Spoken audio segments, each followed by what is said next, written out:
교육발전특구 시범지역 지정 추진계획. 작년 말에 교육부에서 발표했는데 이제 본격적인 로드맵이 이제 실행되고 있어요. 네. 어떤 내용입니까? 그 내용은 지역이 주도하는 공교육 혁신, 지역 인재 양성, 정주 생태계를 활성화하기 위한 교육발전 특구라고 하고 있습니다. 이주호 부총리가 이제 현장 방문을 통해서 이걸 다시 한번 이제 강조하기도 했었어요. 네. 이 내용 어떤 내용입니까? 가장 큰 핵심은 이제 지역의 이제 교육을 학교만 책임지는 게 아니라 이제 지자체, 대학, 지역의 기업이라든가 공공기관 등이 협력을 해서 지역 발전의 큰 틀에서 지역 교육을 좀 살려보겠다입니다.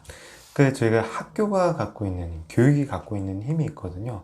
그거는 이제 결국엔 향후에 어떤 미래의 사회를 살아갈 우리 학생들의 역량을 신장시킨다는 거 못지않게 그 지역에 활력을 집어넣는다는 거예요. 그런 부분에서 우리가 예전에 이제 태동됐던 것들이 마을교육 공동체, 마을교육이었는데 이거를 교육부 주관에서는 교육발전 특구라고 표현하고 있는 겁니다. 네. 교육혁신, 지역인재 양성, 이걸 통해서 정주를 지원하겠다. 정주가 뭔지 아시죠? 예를 들면 그 지역에서 교육받은 학생들이 다시 그 지역에 돌아와서 취직도 하고 일을 하면서 살아가는 걸 뜻하지 않나 싶어요. 그 지역에 활력을 불어넣겠다라는 거죠. 지역의 역동적인 교육이 중심으로 된 어떤 지방의 생태계를 조성하겠다는 것처럼 들리는데 여기서 말하는 교육은 초중등 교육만 말하는 건 아니죠.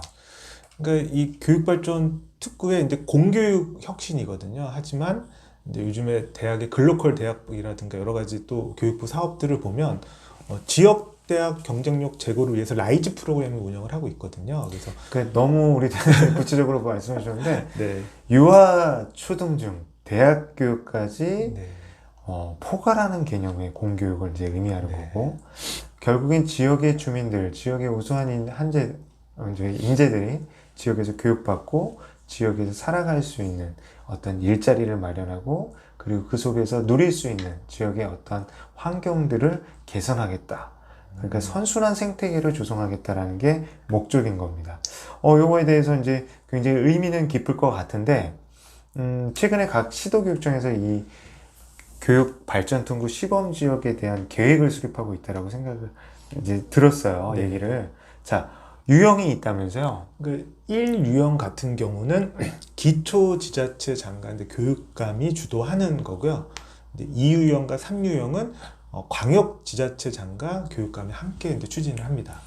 기초자치단체장이라고 하면 뭐죠?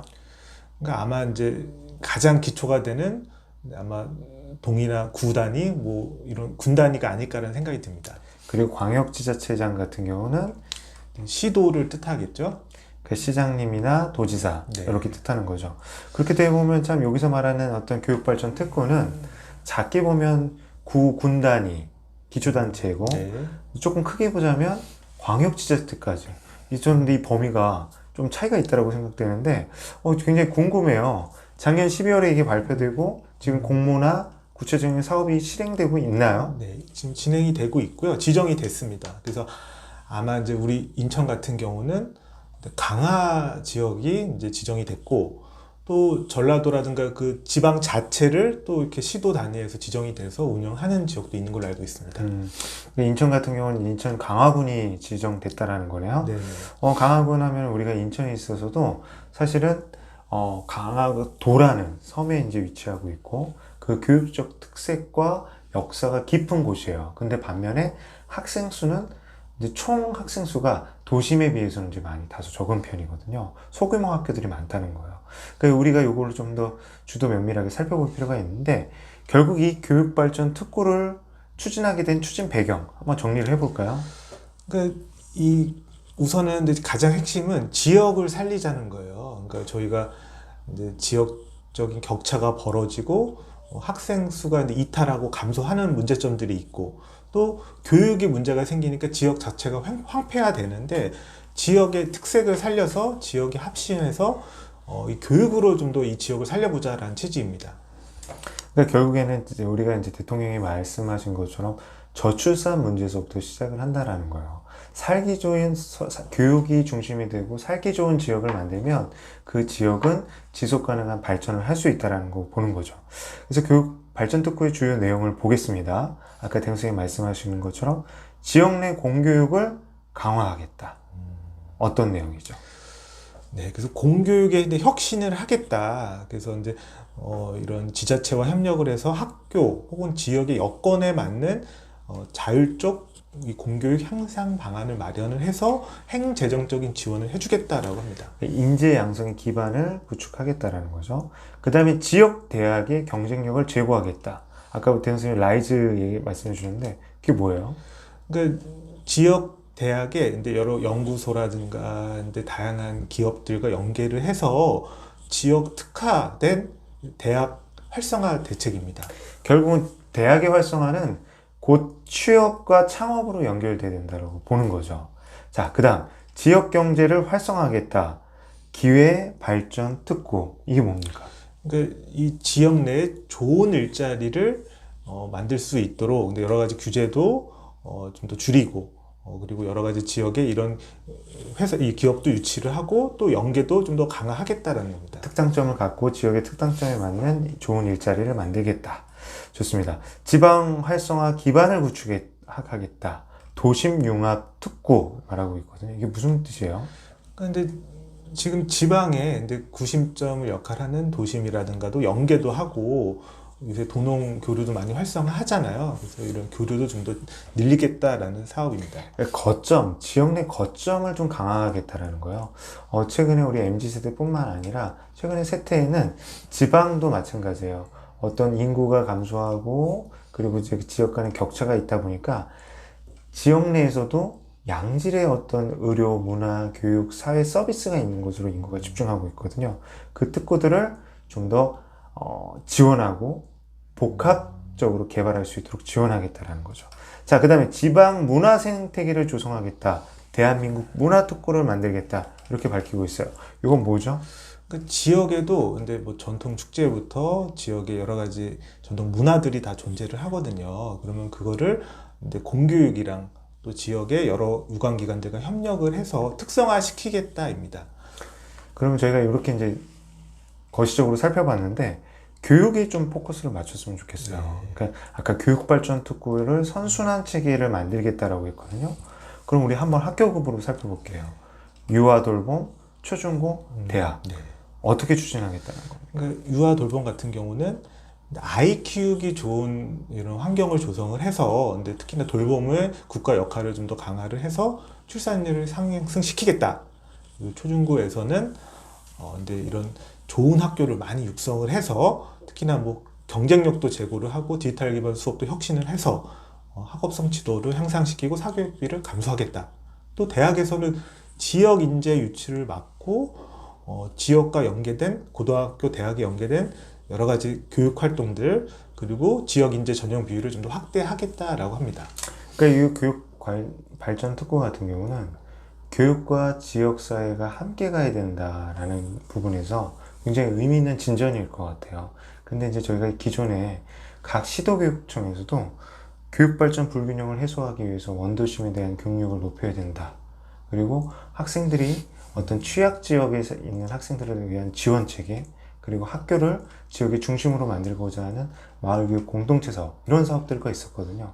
이런 산업들과 비교할 때 어떤 점을 보완하면 좋을지, 그리고 어떻게 나가야 될지 한번 선생님 의견을 얘기해 주세요. 우선은 과거는 시도 차원이었기 때문에 또 교육청 중심의 뭐 지자체와 협력하는 수준이었다라고 하면 이건 근데 교육부 국가 차원에서 이런 특구를 교육 발전 특구를 운영을 하고 또 큰 예산과 또 이 대학과의 연계까지는 저희가 어려웠잖아요. 근데 대학과의 연계, 유보 연계까지 해서 아이 키우기 좋은 환경, 교육받기 좋은 환경을 만들어서 지역을 살려보겠다라는 취지인 것 같아요. 그래요. 그런 취지를 구체화시켰다는 거에서 저는 의미가 있어요. 저희가 이제 시도교육청 단위에서 저희도 교육 불균형에 대한 해소를 위한 원도심 지원 사업들을 많이 해봤지만 사실은 근본적으로 안 되는 이유들이 있어요. 제도적인 걸림돌, 그 벽이 있었거든요. 근데 이런 것들을 특례를 마련해서 이제 타파하겠다. 이렇게 밝히고 있어요. 예를 들면 초중고 같은 경우 학교 교육과정 운영의 자율성의 확대, 요것을 이제 어떻게 특례로 지원하겠다는 겁니까? 그러니까 제가 알기로는 근데 자율학교라든가 여러 가지 학교 교육과정의 좀 자율성을 좀 더 강화하는 걸로 알고 있고요. 그다음에 지역 특성에 맞는 여러 가지 학교 운영이라든가 지역 인재 선발을 좀 더 다양하게 하고 규제를 좀 더 완화하는 걸로 알고 있습니다. 그리고 이제 교육 행정에 있어서도 혁신을 하겠다라고 밝히고 있어요. 교원들의 업무 경감 및 교직원의 인력을 더 확보해서 학교를 지원하겠다라는 게 있고, 또 다른 것들도 있죠. 뭐가 있습니까? 그러니까 뭐 예를 들면 개방형 교장 공모제를 시행을 확대한다거나 이제 지역 산업체 이런 공공기관의 임직원들이 이제 이런 학교의 강사로 또 좀 임용될 수 있도록 한다거나, 그리고 교원의 탄력 전보제, 지역 교원제 등으로 좀 지역 여건에 맞는 인사제도를 운영한다고 합니다. 그리고 이제 교육 개혁이라고 이제 표현하는데, 교육 개혁 과제를 우선적으로 지원하겠다라고 하고 있어요. 디지털 교육 혁신, 밀봉학교, 학교 시설 복합화 이런 것처럼 어떠한 행재정적인, 예산적인, 그리고 과감한 지원이 필요한 것들에 대해서 이 교육 특구를 먼저 지원하겠다라고 하는데, 저는 이제 초중고에 관련된 내용들을 우리가 지금 몇 가지 살펴봤잖아요. 사실 기대도 되지만 우려도 돼요. 어떤 부분이 우려될까요? 그러니까 이게 특구라는 게 지정이 돼서 모델이 정착되고 안정화되면 좋은데, 그 일시적으로 막대한 예산이 투입될 때 혹은 관심이 집중될 때는 운영이 되다가 또 이게 지속성 없이 흐지부지 될까 하는 좀 염려가 있습니다. 그 부분에 있어서 이제 교육부에서는 일종의 지원 체제, 컨트롤 타워를 이제 마련하겠다라고 하고 있어요. 교육부 장관과 지방시대위원회가 지정한 교육부 발전 특구위원회를 운영하겠다라고 밝히고 있거든요. 그리고 그 산하에 지역별 협력체를 운영하겠다는 거예요. 교육발전 특구 굉장히 이상적이기도 하지만 저는 이제 그런 것들이 있어요. 이런 구체화된 로드맵이 있으니까 좀 구체적으로 될 수 있지 않을까라는 생각을 해봐요. 그리고 이제 아까 우리가 초중고만 살펴봤는데 유아 돌봄 부분, 그리고 이제 대학 교육 측면, 그리고 고교 입시 제도에 대한 어떤 광범위한 개선 의지까지도 밝히고 있거든요. 한번 소개 좀 해주세요. 그러니까 유아 돌봄 같은 경우는 이제 지방 정부의 돌봄 역할을 좀 더 강화를 해서 뭐 이런 지자체 교육적 협력 돌봄 시스템을 먼저 선도적으로 도입을 하겠다. 그리고 이제 맞춤형 유아교육 활성화를 위해서는 교육과정 지역 특성에 맞는 유아교육 프로그램, 그리고 지역 맞춤 방과 후 과정을 운영하겠다라고 합니다. 그리고 이제 고교 대학 연계 프로그램 같은 경우는 지역 인재 우선 전형에 대한 확대, 그리고 대학의 지역 교육 중심 역할 수행, 단순히 대학생들만을 교육하는 것이 아니라 초중고와 연계한 교육, 그리고 평생교육, 시민대학 이런 것들과 연계한 지역의 밀착형 교육의 허브로서 작용하겠다. 그리고 후학습 선취업도 지원하겠다. 이렇게 밝히고 있어요.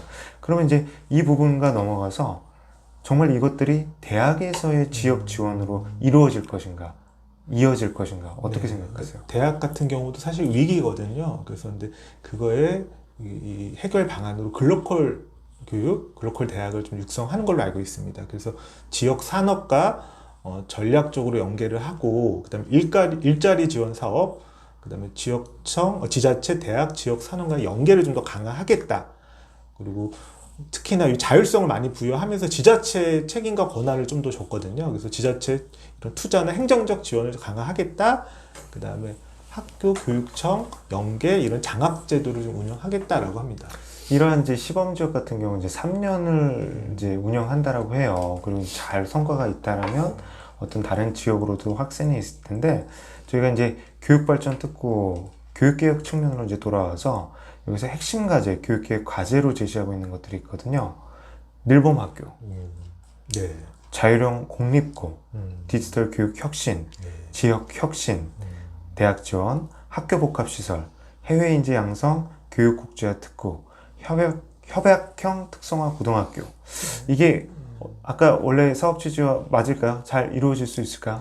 그러니까 교육부의 여러 역점 정책을 집중해서 자원과 인력을 좀 투입을 하겠다라고 저는 보여요. 그리고 특히나 가장 어려운 지역이잖아요. 그래서 이제 취지는 저는 이런 생각이 들더라고요. 이 고속도로에서 사고 다발 지역을 특별 관리했더니 사고가 좀 더 줄고 훨씬 그 효과가 전반적으로 높아졌다라고 하는데, 가장 어려운 지역을 선정을 해서 가장 많은 집중을 하겠다라는 취지는 공감을 하고, 근데 다만 이제 이 교육의 위기가 우리 교육 전체적인 위기거든요. 그래서 그런 거에 대해서 좀 더 다른 지역도 차별받지 않도록, 그리고 그런 교육 개혁에 같이 이루어질 수 있도록 좀 보조를 맞추면 어떨까라는 생각이 듭니다. 그러니까 저희가 지방자치 시대에 각 지방 지자체에서 갖고 있는 어려움들이 있어요. 그 지역이 갖고 있는 그 지역의 어려움을 지원하기 위해서 어떤 교육적인 관점을 갖고 왔다는 건 굉장히 의미 있게 보는데, 근데 이제 아쉬운 건 그거예요. 교육계획 과제로서 제시됐던 사업들이 사실은 조금 분절적으로 보인다는 거예요. 그러니까 우리가 디지털 교육 혁신이나 늘봄학교, 자유형 공립고 따로따로 보면 굉장히 필요한 건데, 이걸 어떻게 연계해서 지원할 것인가, 그거에 대한 준비는 안 되어 있는 것 같아요. 그러니까 저희가 보통 그런 경우가 있죠. 어떠한 통합적 관점을 견지하는가, 이것들이 상호 어떠한 긍정적인 시너지를 줄 것인가, 이런 것들에 대한 준비가 되었으면 좋겠다는 생각이 들어요. 그래서 저는 이제 그런 이야기를 하고 싶어요. 교육 발전 특구와 연계 가능한 교육계획 과제를 의무적으로 딱 교육부 사업을 몇 개 뽑아서 제시하기보다는 지역에서 선택하고 설계할 수 있는 지역의 자율성을 조금 줬으면 좋겠다. 그리고 이런 교육계획 과제는 그 지자체에서, 그리고 교육청에서, 그리고 단위 학교에서 선택할 수 있게 해주면 좋겠다라는 그런 생각도 해봅니다. 그렇게 되겠죠? 그래서 교육 발전 특구의 이제 취지가 이제 지역 살리기인데, 이제 그 모델이 잘 좀 발굴이 되고, 또 다양한 교육 정책들이 좀 더 이렇게 거기에서 성과를 냈으면 하는 좀 기대가 있습니다. 교육 발전 특구, 중요한 건 돈이 아닙니다. 어떠한 전체적이고 통합적이고 지속적인 노력이 중요합니다. 그 부분에 좀 초점을 맞췄으면 좋겠다는 생각을 해봅니다.